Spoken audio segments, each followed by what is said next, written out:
அனைவருக்கும் வணக்கம். இன்னைக்கு நம்ம பார்க்க போற வீடியோ என்னன்னு பார்த்தீங்கன்னா, சத்துக்கள் நிறைந்த சிவப்பு நிற பழங்கள் பற்றி தான் பார்க்க போகிறோம். பழங்கள் பல்வேறு வண்ணங்களில் விளைகின்றன. ஒவ்வொரு பழங்களும் ஒவ்வொரு விதமான சத்துக்களை கொண்டிருக்கின்றன. பழங்களின் வண்ணத்தை பொறுத்தும் அதிலிருந்து ஊட்டச்சத்துக்கள் மாறுபடும். அந்த வகையில் சிவப்பு வண்ண பழங்கள் சிலவற்றை பற்றியும் அவற்றின் சத்துக்கள் பற்றியும் தான் பார்க்க போகிறோம்.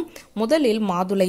மாதுளையில் பாலிஃபீனால்கள், ஆன்டி ஆக்சிடென்ட்டுகள் நிறைவாக உள்ளது. இவை புற்றுநோய், இதய நோய் அபாயத்தை தடுக்கக்கூடியது. அடுத்ததாக ஸ்ட்ராபெரி. ஸ்ட்ராபெரி பழத்தில் ஃபோலேட், ஃபோலிக் அமிலம் உள்ளது. இதுவும் இதய ஆரோக்கியத்தை காக்க துணை புரியும். ஆன்டி ஆக்சிடென்ட்டுகள், விட்டமின் சி போன்றவையும் உள்ளடங்கி இருக்கிறது. அவை நோய் எதிர்ப்பு மண்டலத்தை வலுப்படுத்தும். அடுத்ததாக ஆப்பிள். ஆப்பிளில் நார்ச்சத்து, விட்டமின் சி, பாலிஃபீனால்கள் போன்றவை அதிகம் உள்ளன. அதில் இருக்கும் நார்ச்சத்து எடை குறைப்புக்கு வழிவகுக்கும். அடுத்ததாக செரி. செரியானது விட்டமின் சி, பொட்டாசியம் மட்டுமின்றி நார்ச்சத்தும் நிரம்ப பெற்றது. இரத்த அழுத்தத்தை கட்டுக்குள் வைத்திருக்க துணை புரியும். அடுத்ததாக தர்பூசணி. 92% நீர்ச்சத்து கொண்ட தர்பூசணியில் beta carotene, vitamin C, lycopene போன்றவை அதிகம் உள்ளது. எல்டிஎல் எனப்படும் கெட்ட கொழுப்பை குறைக்க உதவும். இதன் மூலம் இதய நோய் அபாயத்தை தவிர்க்கலாம். அடுத்ததாக பிளம்ஸ்.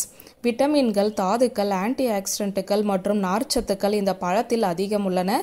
பல்வேறு நாள்பட்ட நோய் பாதிப்புகளை தடுக்க கூட இது உதவுகிறது.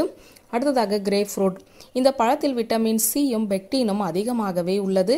இவை கொழுப்பை குறைக்க உதவும்.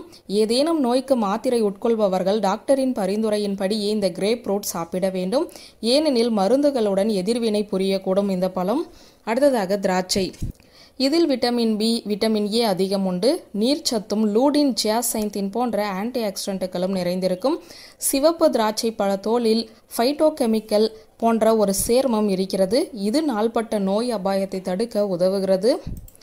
வியூவர்ஸ், இந்த வீடியோ உங்களுக்கு பிடித்திருந்த லைக், கமெண்ட், ஷேர் பண்ணுங்க. நன்றி.